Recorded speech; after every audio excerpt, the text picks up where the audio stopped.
What's shaking? It's Bill from the BX. We here at Op4 TV. I'm here with my partner, Derek Dixon, aka Brother D. Brother D. What's good? How you? Man, I'm cooling, doing what I do, you know? Let's do it. Let's do it. Oh, real quick, tell me about your military service. How many years you did and all of that? Man, I was in the Army. I was in all three branches of the Army, regular Army, Guard, and Reserve. Yeah, so active time, I got almost, just shy, like 9 years, 11 months of active duty time. And that's about 14 years total of service, given all the branches. Yeah. Okay. And I brought you here today because you know basketball better than anybody that I know. Me and you are part of half of the Steppers, the undefeated Stepper crew. You know what I'm saying? That's right. You already know. Already. And this year is the NBA 75th year anniversary. And for the 75th anniversary, they want to talk about the top 75 players of all time. But before we get into that, I got to tell you about how I was in Hartfield Airport in Atlanta. I seen what was it? It was a Bentley. It's my first time seeing a Bentley. Had the hammer rims on that joint, hard, shining. And I look up and I seen Dominique Wilkins. He's walking to the car. And I'm like right in between him and the car. And I'm like, oh shit, Neek. And he's like, hey, what's going on? Yeah, he's like, what's going on, young brother? And I dapped him up. And when I dapped him up, his hands was calloused, like he'd been dunking. And this is like in 2002. And I'm like, my hands was calloused because I had been dunking.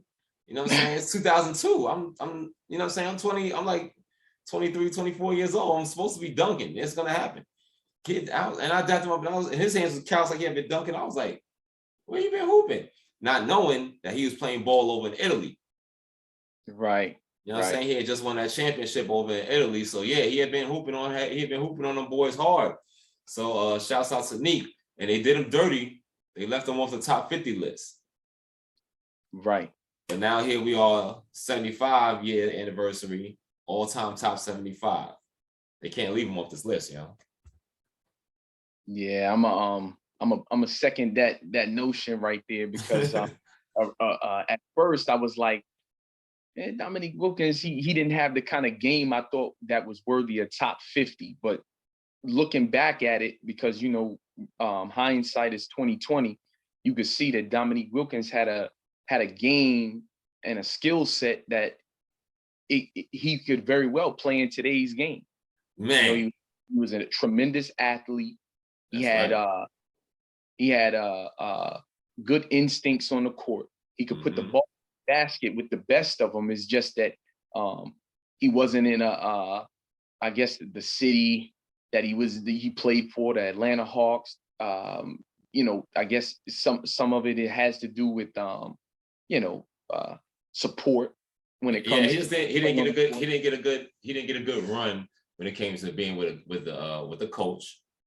Yeah, and with a good young squad that it takes to go deep into the playoffs like that. He ran into Birmingham every year, man. That's right. They had a squad, yo. Yeah, they had a squad. Right. Come on, let's kick it off. Oh yeah, by the way, Dominique at the time was number 14 all-time scoring when they left him off the list. That's some bullshit. And he was also one of the oldest players to ever lead the NBA in scoring. So here at Op4 TV, we have a platform to give veterans voices, get veteran voices be heard. So we're doing a little something different today, talking about the sports. We're gonna kick it off. Top 75 players of all time, 15 players at each position. Give me 5 of your top point guards. Okay. Top point guards all time. Mine's in no specific order, but let's see how you did it. All right. Well, I did put mine in the at least the top 3 is my who I consider to be the top 3 point guards of all time. Okay. Of course, Magic Johnson. That's number 1. He beat the Celtics. He beat the Sixers. He beat HIV. Like, but he can't beat. He can't beat, son. Billionaire. Ain't he a billionaire? You know what I'm saying? He beat capitalism. I'm saying a black Come man on, with man. $1 billion, that's dangerous. Who Magic can't beat? That's what I'm Magic saying. can't beat. Yeah, I'm pretty sure COVID don't want to knock on his door. You know, Magic slapped the shit out of COVID, yo. Magic ain't give a damn about no COVID. Magic go to the Bronx right now and lick a banister at the train station. He don't even care. Damn. He don't even care. Magic is number one. Who you got number two? Number two, I got Oscar Robertson.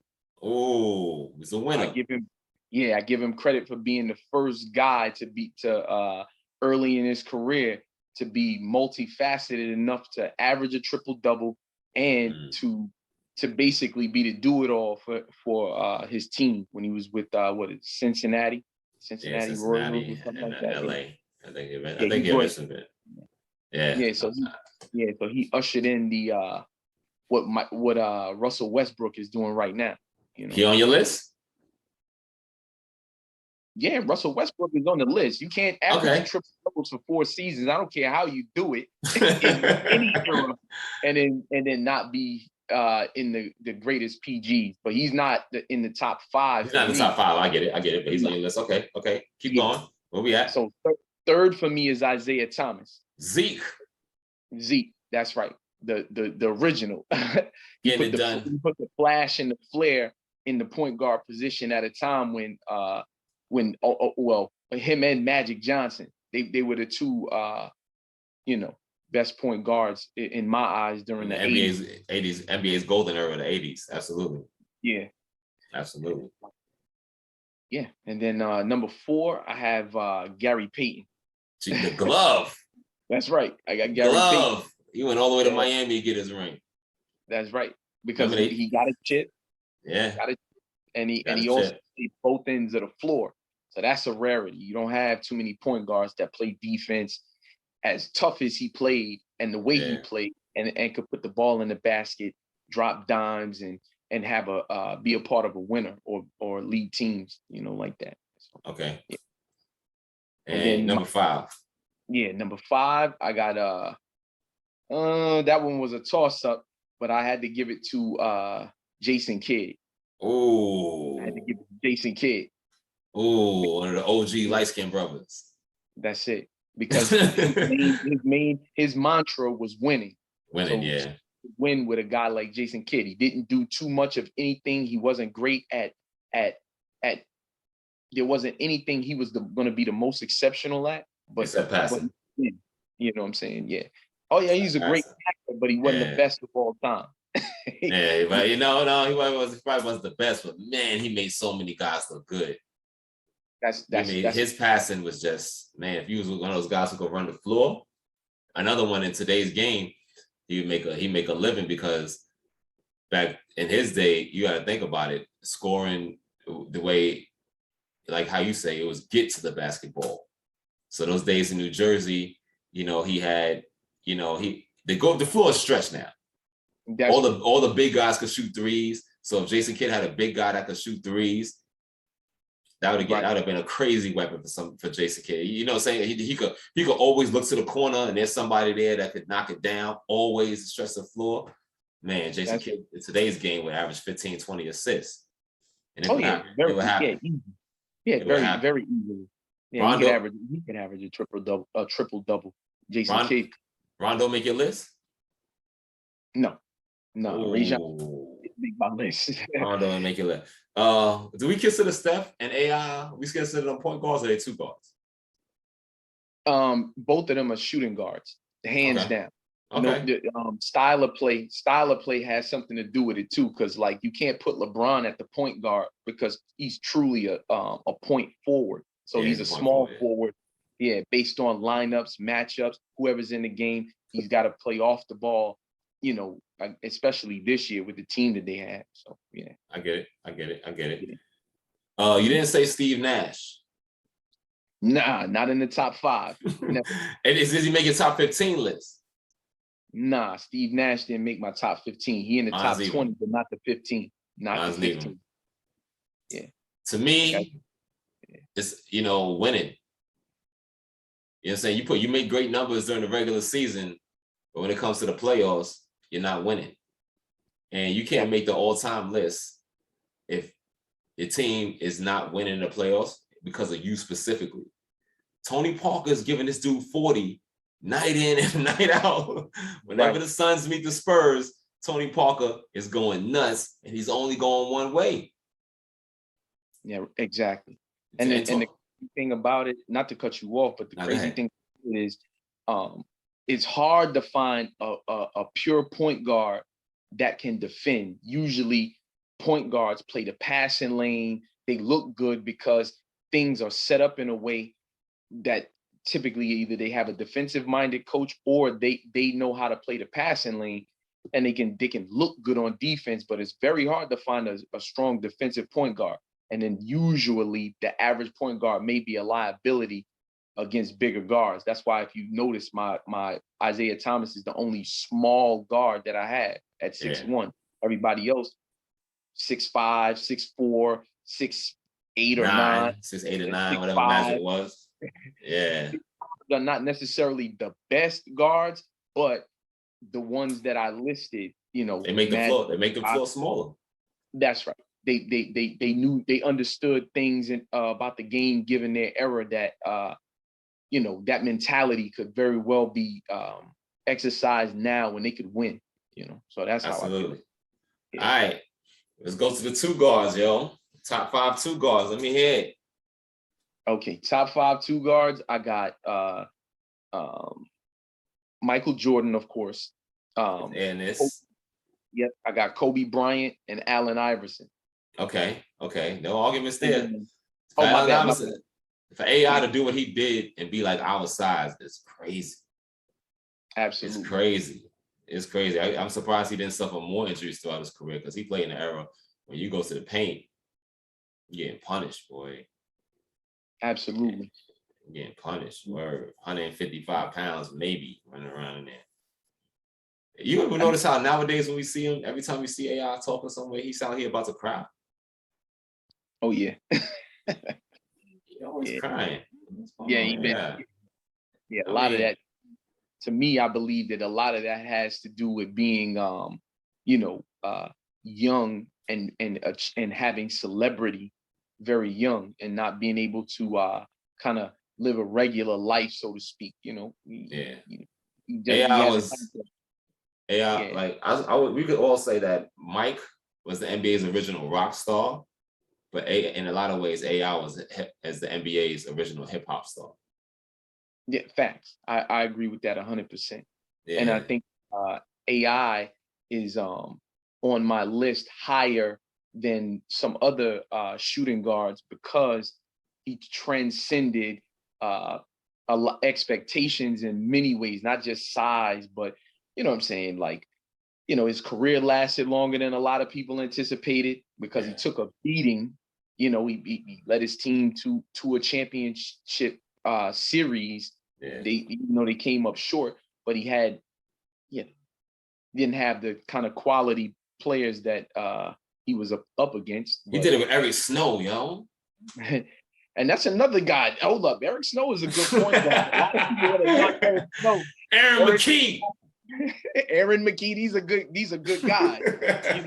I'm just saying, like, as far as star power and being the best at that particular time, Allen Iverson did a lot, and you have to give credit to those same guys, Aaron McKee and Eric Snow and a few, and Matt Geiger and whoever else was on that team that we would tend to forget about, but they did a tremendous job in supporting AI and making it happen.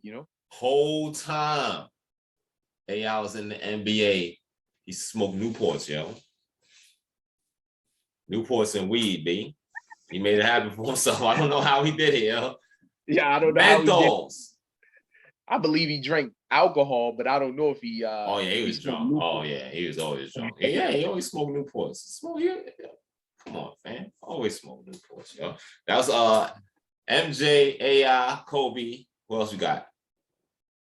Oh, I said AI, and then I also have now this is somebody who I like, and I got to see him play in real time. Joe Dumars. Oh, Joe good. Dumars. I didn't know how good this guy was until he was older. And then, of course, he was still with Detroit, and there was no more. It was Grant Hill.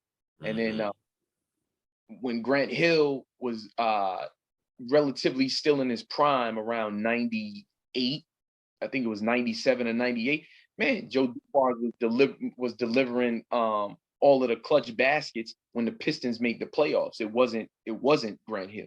Yeah, it wasn't Grant Hill, and it wasn't Isaiah. Well, Isaiah Thomas was going by then, but yeah, I feel you. Grant Hill was tough, but Joe Dumars was a different breed. I was like, not a lot of people gonna have Joe Dumars in their list, but he's got the rings, he's got the numbers. He's got the Michael Jordan is quoted as saying that Joe Dumars was the toughest guy he had to face or who guarded. So, you get it from the GOAT. So you get defensive claims, you hit clutch shots, you got the rings to back it up. That's right. You got to put him on that list. Who's number 5? And number 5 is for me it was D Wade at the shooting guard. I like that. Yeah. Downhill basketball. Downhill basketball. You gotta guard him. You gotta guard him. I love D Wade, his style of game. Man, I just remember in 06, I was like, man, I don't know how Miami, GP is old, Shaq is old. They look worn down these playoffs. Young Dirk. That's right. Young German sprinting down court with a gun. He's sprinting down court with a gun like homie and above the rim. He got it in the bag. He's just running down court. Bah, just shooting shit up. And I was like, I don't know how Miami's going to withhold. I wanted Miami to pull it out. I was like, man, I don't know how they're going to hold them off. Man, I remember they did the roster in the beginning of the game, and it was like, wearing number 3 from Chicago, Illinois, Dwayne Wade. He came out there with no shooting jacket on, no nothing, but he was in a full sweat. Like it was the third quarter. I was like, yo, they about to win this shit. The whole room looked at me like, I was like, you ain't see how we just came out? He got a full-on sweat. Nah, he was on his 3rd game of the day. I was like, they about to win. They about to pull this off. And no doubt, Dwayne Wade, that was the first game where you really seen him coming off those screens and pulling up 15 feet using the glass. And I thought that was just genius because he had already suffered so many injuries and so many banged up from always playing that downhill ball, going to the paint. But yeah, man, D Wade is definitely worthy of earning a top 15 all time. Manu Ginobili, he make your list? Yeah, Manu Ginobili is definitely in my list because crazy shots he's made and clutch buckets that he's made for the Spurs. Absolutely. He's not going to be on a lot of people's list. He's on your list. He's not going to be on a lot of people's list, but he deserves to be on everybody's list. Clyde Drexler. Clyde Drexler make your list? Yeah, Clyde Drexler definitely made my list. Okay. Portland had some of the toughest teams in the late 80s, early 90s. So, and Clyde Drexler was definitely. We grown, so we know what we're doing right here. But this is for the young people. You might not know what you're looking at. You're going to be able to tell them what they're looking at. What they're looking at. Reggie Miller. You make your list. Hey, that's Killer Miller. Hey, look. Hey, you know, you from NY. Hey, look. The Knicks had the Blues messing with Reggie, yo. It's crazy. Saying like, hey, Miller, hey, he might miss 5 in a row, but he'll make all 3 or 4 down the stretch, and you be like, yo, somebody kill this dude. Like, yo, man.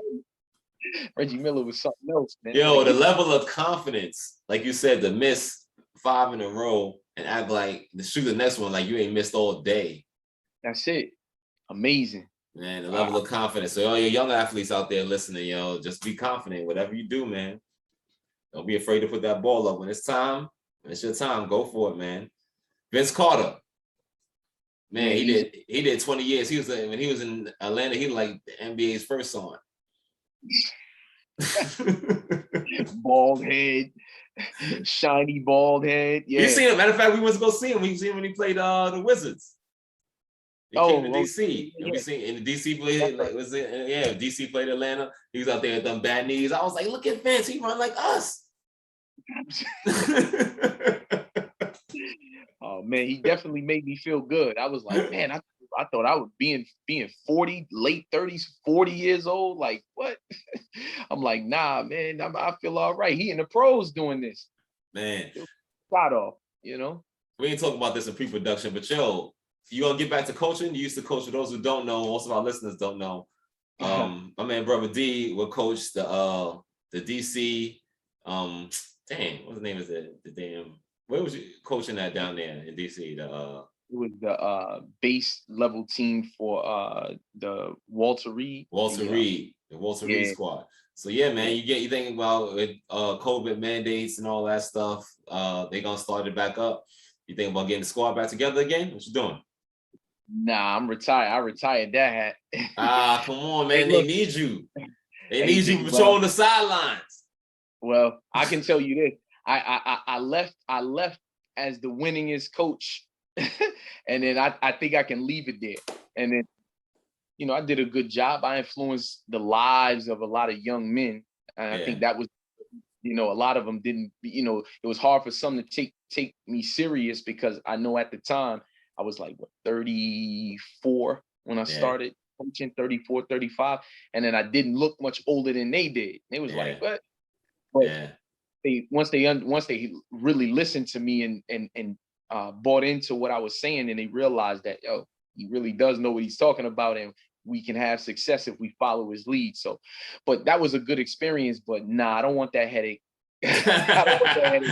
It's a different generation. They're not like us. We thought the game before we actually kind of like played the game. If I could, we could think the game through. These guys, the younger generation, they have all of the skills and all of the and they get to use their athleticism, but they don't really like to think the game like we did.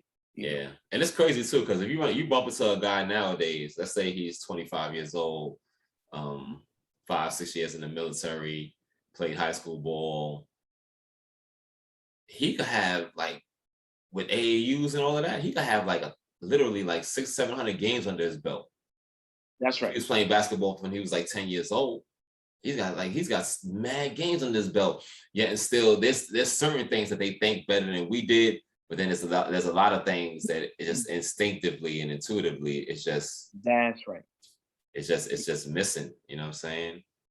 But like you said, the skill set, the ability to shoot the ball, they have a credible ability to shoot the ball nowadays. The athleticism is out of this world, ridiculous. Even just, you know, guys you come across in the pickup game, it's just different. But yeah, man, our time's gonna stretch, yo. We gotta get up out of here.